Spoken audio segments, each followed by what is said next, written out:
अपने काम के प्रति एकाग्र हो जाओ। यह दुनिया एक माया है। जिस माया में आप फंस गए तो फिर बाहर निकलना आपके लिए मुश्किल हो जाता है, लेकिन असंभव नहीं होता। आप चाहे तो इस माया से आसानी से भी बाहर निकल सकते हैं और अपने आप की बुद्धि दूसरों से कहीं लाख गुना तेज कर सकते हैं। तो आइए हम आपको गौतम बुद्ध के उन विचारों के बारे में बताते हैं जो आपके जीवन की दिशा को बदल सकते हैं। पहला विचार, प्यार करना सीखें। नफरत को नफरत से नहीं बल्कि प्यार से ही दूर किया जा सकता है। यह पहली सीख है जो हमें बुद्ध के जीवन से लेनी चाहिए। दुनिया में प्यार ही एक ऐसा एहसास और भावना है जो इतनी शक्तिशाली है कि इससे उदासी, गुस्सा और निराशा दूर हो जाती है। बुद्ध का दूसरा विचार, चुप रहना सीखें। हमेशा बड़बोलापन अच्छा नहीं होता। कभी कभी चुप रहना भी बुद्धिमानी की निशानी होती है। गौतम बुद्ध के ये विचार सिखाते हैं कि आपका काम दर्शाता है कि आप कौन हैं। यदि आप अनावश्यक ज्ञान देंगे तो कोई आपका सम्मान नहीं करेगा। इसलिए शांत रहने और अपने आसपास की चीजों पर गौर करने में ही बुद्धिमानी होती है। बुद्ध का तीसरा विचार, सोच समझकर बोले। शब्द बहुत ताकतवर होते हैं। सच्चे शब्द दुनिया को बदल सकते हैं। वही कड़वे शब्द दुनिया का विनाश करने के लिए काफी होते हैं। शब्दों का हमारे जीवन में बहुत प्रभाव पड़ता है, इसलिए हमें दूसरों से कुछ भी कहते समय बहुत सावधान रहना चाहिए। अगर आप 2 बार बिना सोचे समझे किसी को दुख देने वाली बात कहते हैं तो यह उस व्यक्ति पर बुरा प्रभाव डाल सकती है। लेकिन अगर आप अच्छे शब्द कहें तो इसे सुनकर सामने वाले में सुधार की गुंजाइश बढ़ जाती है। जीवन में लक्ष्य तय करें। आपको अपनी महत्वाकांक्षाएं खुद तय करनी होती हैं। बुद्ध के इन विचारों से आपको सीख मिलती है कि आपको लाइफ में अपना लक्ष्य तय करना चाहिए। ये आपके लिए कोई और नहीं बल्कि आप स्वयं ही कर सकते हैं। दूसरों पर निर्भर रहना कमजोर व्यक्ति की निशानी है। व्यक्ति को कभी भी इस बात से नहीं डरना चाहिए कि उसके बिना हमारा क्या होगा। जीवन में कभी किसी पर निर्भर न रहे। आपको जीवन में डर को त्यागना चाहिए। अगर आप इसे पकड़कर बैठे रहेंगे तो जीवन में सब कुछ पीछे छोड़ देंगे। इसीलिए डर को दूर करें, क्योंकि डर के आगे ही जीत है। तो चलिए बढ़ते हैं हमारे गौतम बुद्ध की दूसरी कहानी की तरफ, जिसमें गौतम बुद्ध ने बताया है कि असली बुद्धिमान कौन है। बुद्धिमान, ये ऐसा शब्द है जिसे तारीफ और तंज दोनों की अंदाज में कहा जाता है। यदि कोई काम बिगड़ जाता है तो उसे तंज कसते हुए कहा जाता है कि खुद को बुद्धिमान न समझो। वही यदि किसी कार्य को सफलतापूर्वक कर दिया जाता है या किसी मुश्किल परिस्थिति का हल निकाल लिया जाता है तो हम कहते हैं बहुत बुद्धिमान है। लेकिन प्रश्न यह है कि वास्तव में बुद्धिमान कौन है और कैसे बना जा सकता है बुद्धिमान। बौद्ध धर्म के संस्थापक महात्मा गौतम बुद्ध के विचार और कहानियों से व्यक्ति को प्रेरणा मिलती है। गौतम बुद्ध के जीवन से जुड़ी ऐसी एक नहीं बल्कि कई कहानियां हैं जिससे कई समस्याओं का हल मिलता है। इन्हीं में एक है बुद्धिमान होने की परिभाषा। बुद्धिमान की परिभाषा और इसका सही अर्थ गौतम बुद्ध के जीवन से जुड़ी एक कहानी पर आधारित है। बुद्धिमान से जुड़ी गौतम बुद्ध की कहानी, एक गांव में एक लड़का था जिसका दिमाग बहुत तेज था। उसकी यह खासियत थी कि वह किसी भी चीज को बहुत ही आसानी और कम समय में सीख लेता था, जबकि उसी चीज को सीखने और समझने के लिए अन्य लोगों को काफी समय लग जाता था। लड़के की यह ख्याति दूर दूर तक फैल गई। सभी लड़के की तारीफ में कहने लगे कि उसके जितना बुद्धिमान कोई नहीं है। लड़का चित्रकारी, मूर्ति बनाना, गीत गाना जैसे अन्य कई चीजों को जानता था। अपनी प्रसिद्धि को बढ़ाने के लिए वह अन्य काम और चीजों को भी सीखने लगा। इस तरह से उसे अपनी बुद्धिमत्ता पर अहंकार हो गया, क्योंकि वह साधारण व्यक्ति होकर कई असाधारण काम भी आसानी से करने लगा था। एक दिन उस लड़के का सामना भगवान गौतम बुद्ध से हुआ। लड़के को खुद पर खूब अहंकार था और इस कारण उसे किसी से ईर्ष्या नहीं होती थी, क्योंकि वह खुद को ही श्रेष्ठ समझता था। लेकिन पहली बार उसे गौतम बुद्ध को देख ईर्ष्या हुई और वह अपनी तुलना बुद्ध के साथ करने लगता है। वह देखता है कि बुद्ध के पास भिक्षा मांगने के लिए एक कटोरा है और उसके पास अपार धन। बुद्ध ने साधारण वस्त्र धारण किए थे और उसके वस्त्र कीमती थे। बुद्ध नंगे पैर थे और वह नंगे पांव जमीन पर पैर भी नहीं रखता था। इस तरह से लड़का एक नहीं बल्कि कई चीजों से गौतम बुद्ध के साथ अपनी तुलना करने लगा। हर चीज से तुलना करने के बाद वह मन ही मन सोचता है कि आखिर मैं इस भिक्षु के साथ अपनी तुलना क्यों कर रहा हूं, जबकि इसका और मेरा जीवन बिल्कुल अलग है। वहां मौजूद सभी लोग गौतम बुद्ध का सम्मान कर रहे थे। लड़का सोचने लगा कि आखिर इनमें ऐसा क्या है जो मुझ में नहीं है। जिस कारण मेरे भीतर इनके प्रति ईर्ष्या पैदा हो गई। अपने मन में चल रही जिज्ञासा को शांत करने के लिए वह बुद्ध के पास जाता है। वास्तव में कौन है बुद्धिमान, चलिए जानते हैं। बुद्ध के पास जाकर वह कहता है, मैं इस गांव का सबसे बुद्धिमान व्यक्ति हूं और आप अपने आसपास जो भी देख रहे हैं मैं वह सब करना जानता हूं। मैं किसी भी कार्य को बहुत कम समय में सीख लेता हूं, इसलिए सभी लोग मेरा सम्मान करते हैं। लेकिन फिर भी आपको देख मेरे भीतर ईर्ष्या पैदा हो गई। इसलिए मैं जानना चाहता हूं कि आपकी उपलब्धि क्या है। सभी आपको इतना आदर सम्मान क्यों दे रहे हैं? लड़के के सवाल का जवाब देते हुए बुद्ध कहते हैं, मेरी कोई उपलब्धि नहीं है, लेकिन तुम कह सकते हो कि मेरी यही एक उपलब्धि है। बुद्ध लड़के से पूछते हैं, क्या तुम्हें निंदा अच्छी लगती है? लड़का कहता है कि भला किसे निंदा अच्छी लग सकती है? बुद्ध कहते हैं कि जो तुम्हें अच्छा और बुरा लगता है, मैं इनसे भी ऊपर हूं। मुझे ना निंदा सताती है और ना अपनी प्रशंसा से प्रसन्न होता हूं। यही अंतर है तुम में और मुझ में। बुद्ध कहते हैं, तुमने सैकड़ों काम सीखे, लेकिन सबसे जरूरी काम को सीखना भूल गए। लड़का पूछता है, कौन सा काम? बुद्ध ने दिया बुद्धिमान होने का ज्ञान। बुद्ध कहते हैं कि क्या तुम्हें मन को नियंत्रण करना आता है? यह बात सुनकर लड़का समझ जाता है कि उसे बुद्ध से ईर्ष्या क्यों हुई। बुद्ध कहते हैं, जिसने संपूर्ण जगत जीत लिया लेकिन अपने मन को नहीं जीत पाया, उसने कुछ भी नहीं जीता। वहीं जिसने अपने मन को जीता लेकिन अपना सब कुछ गंवा दिया, फिर भी उसने सब कुछ जीत लिया। बुद्ध की यह बात सुन लड़के का अहंकार टूट गया। उसने बुद्ध से कहा कि क्या आप मुझे अपने मन को जीतना सिखा सकते हैं? बुद्ध कहते हैं, जरूर, लेकिन इसके लिए मैं तुम्हारी सभी उपलब्धियां छीन लूंगा। लड़का कहता है, मैं तैयार हूं। इसके बाद से ही लड़का ध्यान लगाने लगता है, क्योंकि ध्यान से ही मन को वश में किया जा सकता है। तो चलिए बढ़ते हैं हमारी तीसरी कहानी की तरफ। गौतम बुद्ध से जाने कैसे बने बुद्धिमान, और वास्तव में कौन है बुद्धिमान। बुद्धि ऐसा बल है जिससे हर असंभव चीज को भी जीता जा सकता है। लेकिन बुद्धिमान कौन है और कैसे बना जा सकता है बुद्धिमान, इसका सटीक अर्थ गौतम बुद्ध की इस कहानी में मिलता है। भगवान बुद्ध अपने शिष्यों के साथ एक वन से गुजर रहे थे। जेठ की तपती दोपहरी थी। गर्मी और लंबी यात्रा से वे थक गए थे। उन्हें जोरों की प्यास भी लगी थी। बुद्ध एक छायादार पेड़ के नीचे रुक गए और उन्होंने शिष्य आनंद से कहा, अभी कुछ देर पहले हमने मार्ग में एक झरना देखा था, जाओ और वहां से पानी ले आओ, जोरों की प्यास लगी है।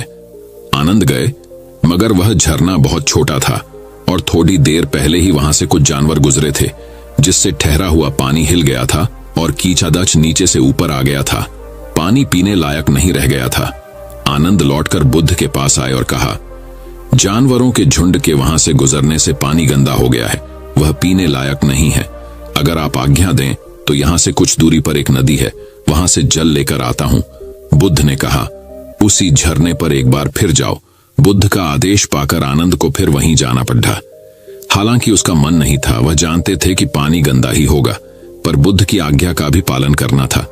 पहले की ही तरह गंदा पानी देखकर वह वापस लौट आए और बुद्ध से बोले, मैंने पहले ही कहा था कि वह पानी पीने योग्य नहीं है। बुद्ध मुस्कुराए और उन्होंने कहा, एक बार फिर वहीं जाकर देखो तो आनंद, शायद साफ पानी मिल जाए। आनंद तीसरी बार झरने पर पहुंचे। उनके आश्चर्य का ठिकाना न रहा। पानी पूरी तरह साफ हो गया था। वह पानी लेकर खुशी खुशी वापस लौटे और बुद्ध के चरणों में गिर पड़े।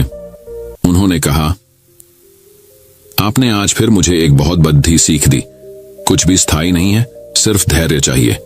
दोस्तों, जीवन में हर चीज पाने के लिए धैर्य और संयम होना एक विद्वान पुरुष की निशानी है। तो आप भी अपने अंदर धैर्य और संयम रखें। तो चलिए बढ़ते हैं हमारी बुद्ध की रहस्यमयी चौथी कहानी की तरफ। एक पुरानी कहानी इसी मंथन को साधे जाने से संबंधित है। संभव है ये कहानी आपकी जिंदगानी बदल दे। कहानी यूं है, गौतम बुद्ध जिन दिनों वाराणसी के पास प्रवास कर रहे थे और उनका जीवन उनके कुछ साथियों के साथ भिक्षा पर चल रहा था, उन दिनों उनके एक अति प्रिय शिष्य को एक बार कहीं भीख नहीं मिली। उदास भाव से वो लौट रहा था कि अचानक उसके कटोरे में मांस का एक टुकड़ा आ गिरा। शिष्य बहुत हैरान हुआ कि ये कहां से आया। उसने ऊपर देखा तो पाया कि एक चील अपने पंजे में इसे ले जा रही थी और वही उसके पंजे से छूटकर कटोरे में आ गिरा है। शिष्य बहुत हैरान और परेशान रहने के बाद आखिर में बुद्ध के सामने गया और उसने सारी कथा उन्हें कह सुनाई कि प्रभु, आज कुछ नहीं मिला, बस ये मांस का एक टुकड़ा मेरे पात्र में आ गिरा। बुद्ध ने उसे समझाया कि अब जो मिला वही तुम्हारी किस्मत, तो तुम उसका अनादर मत करो और उसे ही पकाकर खा लो। शिष्य ने ऐसा ही किया। मांस बहुत स्वादिष्ट पका। बुद्ध के तमाम शिष्य इस पूरी घटना को देख रहे थे। पहले तो मन ही मन सोच रहे थे कि आज मांस लाने की वजह से उस अति प्रिय शिष्य को डांट पड़ेगी, लेकिन यहां तो मामला ही उल्टा हो गया था। कहां बाकी शिष्य वही सादा भोजन ग्रहण कर रहे थे और वो मांसाहारी भोजन कर रहा था। इस घटना को देखकर बाकी शिष्यों ने भी धीरे धीरे कहीं से मांस उठाकर लाना शुरू कर दिया और आकर बुद्ध से कहने लगे कि प्रभु, आज कुछ नहीं मिला, बस यही मांस का टुकड़ा मिला है। बुद्ध उसे देख मुस्कुराते और कहते, जो मिला उसे ही स्वीकार करो। एक दिन एक शिष्य ने बुद्ध से पूछा कि भगनव, आप जानते हैं कि ये झूठ बोलकर मांस पकाकर खा रहे हैं, फिर आप इन्हें रोकते क्यों नहीं? बुद्ध ने कहा कि रोकने से कोई नहीं रुकता, जिसे रुकना होता है वो खुद रुकता है, और वो रुकना भी क्या रुकना जिसमें मन न रुके, और अगर मन ही न रुके तो तन के रुकने का कोई अर्थ नहीं होता। ऐसे में जिसे जिसे जो अच्छा लगता है उसे करने दो। जब मन की मुराद पूरी हो जाती है, चाहे जब हो, तभी आदमी अध्यात्म की ओर मुड़ता है। तो दोस्तों, चलिए बढ़ते हैं हमारी 5वीं कहानी की तरफ। बौद्ध भिक्षु। कहानी। पुराने मध्य भारत में एक रियासत हुआ करती थी। रियासत की बड्ढी रानी की गौतम बुद्ध के प्रति बहुत निष्ठा थी। उस रियासत के महाराज देवराज की 2 रानियां सुरुचि और सुनिधि थीं। राजा देवराज की पहली पत्नी सुरुचि थी, जिसका स्वभाव किसी साध्वी की तरह था। वो गौतम बुद्ध को अपना आराध्य मानती थी और उनके बताए मार्ग पर चलने की कोशिश करती है। उनके साथ उनका बेटा वीर भी खेलता रहता, लेकिन देवराज का पूरा ध्यान अपनी दूसरी पत्नी सुनिधि के ऊपर ही रहता। वो देखने में बहुत ज्यादा खूबसूरत थी। इसी खूबसूरती की विलासता में महाराज खोए रहते। राजमहल की ज्यादातर तमाम सुख सुविधाएं दूसरी पत्नी सुनिधि और उसके बेटे सुमंत को ही मिला करती। दोनों ही पत्नियों के राजदुलारों की खिलखिलाहट से पूरा महल जगमग रहता। रियासत के लोगों को भी पता चल चुका था कि उन्हें होने वाला राजकुमार मिल चुका है। राज्य के लोग अक्सर सोचा करते कि भविष्य में राजगद्दी पर कौन बैठेगा, तो इस पर ज्यादातर लोगों का मत तो सुरुचि के पुत्र वीर के ऊपर ही था कि भविष्य के राजा वही होंगे, क्योंकि धर्म और नीति के अनुसार बढ़े पुत्र को ही राजगद्दी मिलनी चाहिए। लेकिन समय की लकीरों को कुछ और ही मंजूर था। देवराज की पहली पत्नी सुरुचि का स्वभाव बद्धा, शांत और न्याय संगत था। वो न्याय, धर्म और बौद्ध धर्म की बातें किया करती। मां की संगत पाकर बेटा वीर भी उसी स्वभाव का हो गया था। वीर अब बद्धा हो रहा था। उसका स्वभाव ऐसा हो गया कि उसे जो भी मिलता वो भी मां की तरह संतोष कर लेता। समय का चक्र चलता है और एक दिन रियासत का दरबार सजा हुआ था। उसी दिन भावी राजकुमार के नाम की घोषणा भी की जानी थी। सभी इस बात को लेकर आत्मविश्वासी हुए पड़े थे कि होने वाला राजकुमार वीर ही होगा। महाराज अपनी पत्नी सुनिधि के साथ सिंहासन पर बैठे हुए थे। महाराज छोटे बेटे सुमंत को दुलार रहे थे।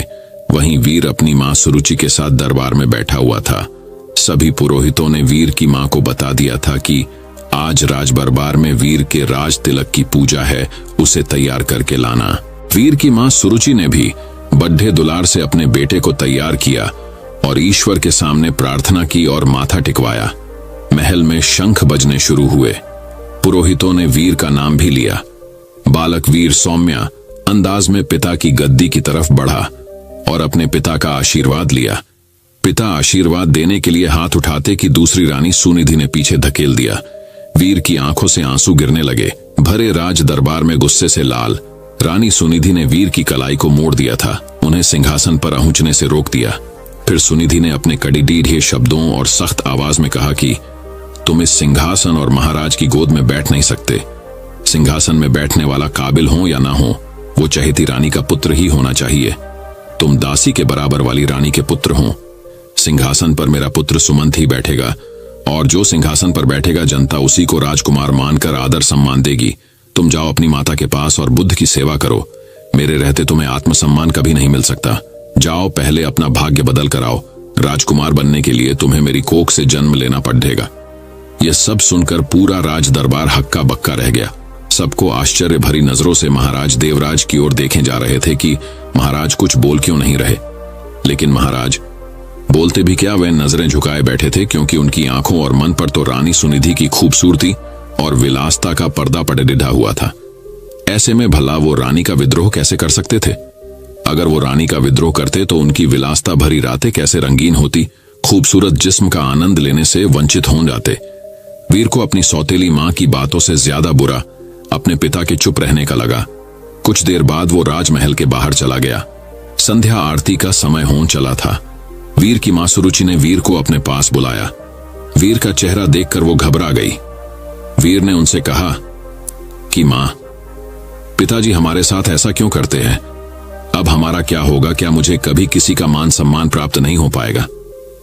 जवाब देते हुए वीर की मां ने अपनी उंगली से मंदिर की तरफ इशारा किया। यह कमरा कुछ दूरी पर था और इसमें महात्मा बुद्ध की प्रतिमा यानी मूर्ति रखी हुई थी। वीर ने इशारा करते हुए पूछा, वहां क्या है मां? जवाब देते हुए मां बोली, वो महात्मा बुद्ध है, वहीं तुम्हें सिद्ध बनाएंगे, उनकी शरण में जाओ बेटा। बुद्धम शरणम गच्छामि। ये पंक्ति सुनते ही वीर ने बहुत अच्छा महसूस किया। सुरुचि बोली, बेटे, तुम्हारे लिए इस सिंहासन से भी कहीं बढ़ा और आगे का सिंहासन बना हुआ है, इसलिए उस सिंहासन की लालसा व मोह त्याग कर उस बद्धे सिंहासन को प्राप्त करो। जब तुम उस सिंहासन पर बैठोगे तो, लेकिन उसे पाना इतना आसान नहीं। जीवन के उस सिंहासन तक तुम्हें महात्मा बुद्ध की शिक्षाएं लेकर जाएंगी। लेकिन वीर को अब भी ये समझ नहीं आ रहा था, मां आखिर किस तरह के सिंहासन की बात कर रही है। जो राज सिंहासन से भी कहीं बढ़ा है, उसके कानों में तो अभी भी सौतेली मां के ताने गूंज रहे थे कि वो अभागा है। लेकिन वीर की मां ने देर नहीं की और उसे बुद्ध की मूर्ति के सामने लाकर खड्डा कर दिया और कहा कि अब सिर्फ महात्मा बुद्ध ही तुम्हारा कल्याण करेंगे। तुम उन्हीं के बताए मार्ग पर चलो, उनकी शिक्षाओं का अनुसरण करो, तुम्हें पता चल जाएगा कि जीवन का असली सुख कहां है। वीर ने मां से सवाल किया कि मां, क्या बुद्ध का स्थान पिता से भी बढ़कर है? वीर की मां ने मुस्कुराते हुए कहा कि महात्मा बुद्ध सबसे ऊपर है। मां की इस बात से वीर ने प्रेरित होकर कहा कि मां, अब से मैं बुद्ध जी की गोद में ही बैठूंगा, उन्हीं के बताए मार्ग व विचारों का पालन करूंगा। मैं कठिन से कठिन साधना करके उन्हें प्रसन्न करूंगा, इनकी शिक्षाओं को अपने जीवन में उतारूंगा। वीर ने बड़े दृढ़ निश्चय से कहा कि देख लेना मां, एक दिन बुद्ध मुझे अपनी गोद में जरूर बैठाएंगे। रानी सुरुचि अपने बेटे की इन मासूम बातों को सुनकर हैरान थी। मां ने वीर को गोद में उठाया और कहा कि पूरे मन से बुद्ध की बातों का अनुसरण करो। वीर भी गोद से उतरते हुए जवाब दिए कि आज से मेरे आराध्य बुद्ध हो गए हैं। कुछ ही दिन वीर बुद्ध की रोजाना नियमबद्ध उपासना करता हुआ ध्यान मग्न होने लगा। बुद्ध अब राजमहल छोड़ने का फैसला कर लिया। जो लड्डी का कल तक अपनी मां के पल्लू में छिपा घूमता रहता था, वो आज महल छोड़कर जंगल जाने का फैसला ले रहा है। इतने बड़े फैसले और जीवन परिवर्तन से सभी हैरान थे और मां को भी चिंता हो रही थी। माता पिता को प्रणाम कर वीर अब बुद्ध ज्ञान लेने जंगल की ओर निकल गया। महाराज देवराज को भी अपनी गलती का एहसास होने लगा, लेकिन अब भी वो कुछ ना कर पाए। वीर बुद्धम शरणम गच्छामि शब्दों का निरंतर जाप करता हुआ अपने पथ पर निकल गया। कोसों दूर पहुंचने के बाद वीर की मुलाकात एक बौद्ध भिक्षु से हुई। वो एक कुटिया में रहा करते थे। वहां उनके कुछ शिष्य भी थे। वीर ने बौद्ध भिक्षु से ज्ञान मांगा और कहा कि उन्हें बुद्ध से मिलना है। इसके जवाब में बौद्ध भिक्षु ने महात्मा बुद्ध की कहानी बताते हुए कहा कि खुद को जान लेना ही बुद्ध को जान लेना है। लेकिन फिर भी वीर ने बुद्ध से मिलने की जिद नहीं छोड़ दी। तब बौद्ध भिक्षु ने कहा, तुम अभी आराम करो, मैं कल सुबह तुमसे बात करूंगा। पूरी रात गुजर गई और वीर बुद्धम शरणम गच्छामि का जाप करता रहा। सुबह हुई तो वीर ने बौद्ध भिक्षु से फिर सवाल किया।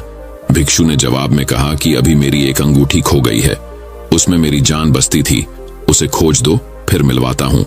वीर पूरे मन से उस अंगूठी को खोजने में लग गया। सुबह से रात हो गई, लेकिन अंगूठी नहीं मिली। फिर बौद्ध भिक्षु ने वीर को दिया लेने के लिए कुटिया के अंदर भेजा। वहां पहुंचकर वीर ने देखा कि अंगूठी तो अंदर ही संभाल कर रखी हुई है। यह दृश्य देखकर वीर को बहुत दुख हुआ। उसने बौद्ध भिक्षु से कहा कि जब आपने अंगूठी को अंदर ही रखा हुआ था तो आपने मुझसे बाहर क्यों तलाश करवाया? इसका जवाब देते हुए बौद्ध भिक्षु बोले कि ठीक इसी तरह बुद्ध भी तुम्हारे अंदर विराजमान है, फिर भी तुम उन्हें बाहर क्यों खोज रहे हो? कि हौद को मोह, सम्मान, लालच, बुराली, अपमान, क्रोध, क्रूरता, ईर्ष्या जैसे भावनाओं से मुक्त कर दो। किसी की बातों का बुरा मानना, क्रोध करना और किसी भी प्रकार लालसा मन से त्याग दो। बस इतना ही करना, फिर देखना बुद्ध तुम्हें तुम्हारे अंदर ही मिल जाएंगे। इसके बाद वीर जब ये भी समझ गए कि बुद्ध एक साधारण पुरुष से कैसे महात्मा बुद्ध बने थे, तब इसका उनके मन पर बहुत प्रभाव हुआ। वह बहुत प्रेरित हुए। वीर ने अब गहरे ध्यान में डूबकर बुद्ध की उपासना आरंभ कर दी। जैसे जैसे वीर का ध्यान गहरा होता गया, उसी तरह वीर को आत्मज्ञान की प्राप्ति होने लगी। एक वक्त ऐसा आया कि वीर की सारी चाहतें मर गई। वीर के मन से सभी लालसाएं खत्म हो गई। वीर को अद्भुत आनंद का एहसास हो रहा था। लंबे वक्त तक नियमबद्ध तरीके से ध्यान करते रहने से उन्हें आत्मज्ञान की प्राप्ति हुई थी। अब वीर के मुख का अद्भुत तेज देख लोग उन्हें महासंत कहने लगे। यह बात कुछ समय बाद मध्य रियासत तक पहुंच गई कि पर्वत की शिला में कोई बड़े प्रतापी तेजस्वी बौद्ध भिक्षु ध्यान में मग्न रहते हैं। राजमहल की तरफ से उन्हें बुलावा भेजा गया। रियासत की हालत ठीक नहीं चल रही थी, क्योंकि महाराज का दूसरा बेटा विलासता में बर्बाद हो चुका था। सुनिधि का हुस्न व खूबसूरती भी उम्र के साथ ढल चुकी थी। वहीं दूसरी ओर वीर की समृद्धि दूर दूर तक फैलती जा रही थी। एक दिन था जब वीर को सिंहासन पर बैठने के लायक नहीं समझा गया था। एक दिन और आया, बौद्ध भिक्षु के रूप में वीर ने राजमहल में कदम रखा। प्रजा की आंखों में आंसू भी थे और सम्मान भी। महाराजा और सुनिधि हाथ जोड़ते पछतावे के आंसू रो रहे थे। वीर की मां के कानों में भी बच्चे वीर की बातें साफ साफ गूंज रही थीं। बौद्ध भिक्षु रूपी वीर ने सबसे पहले महात्मा बुद्ध की प्रतिमा को प्रणाम किया और कहा कि दूसरों की सेवा से बढ़ी कोई विलासता नहीं, कोई भी सिंहासन कोख से नहीं बल्कि काबिलियत से तय होता है। वीर ने राज सिंहासन का त्याग कर दिया और त्याग करने के लिए मंदिर रूपी कमरे की ओर चलने लगे।